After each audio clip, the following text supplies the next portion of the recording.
This video is about picking up pine cones, and I think one of the most important things you need is a fairly tall garbage can so you're not bending over.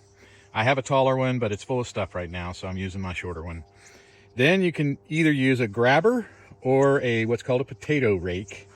The grabber is lighter, but I think the potato rake is less fatigue in the end.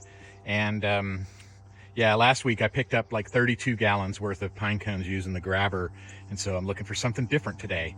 And here's how the grabber works. Obviously, it's just simple.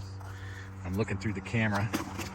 Now let's go see if we can find a couple more pine cones, and we're going to use the potato rake. So what you do is you take your garbage can with you, and then I use two hands because this potato rake's a little bit heavy, and basically you just stab, and I'm having trouble because I'm using one hand to video, but basically if you can just lightly stab, then you can knock it off pretty easily. I'll do that one more time. You don't have to stab it too well. In fact, the less well stabbed it is, the better. But I've got quite a few pine cones here, so we'll take a picture at the end maybe. Okay, so the important thing is that you're not bending over to pick these things up.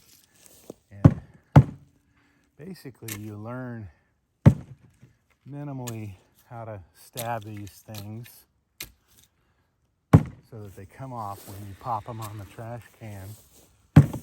And you can get going pretty fast if you have two hands available.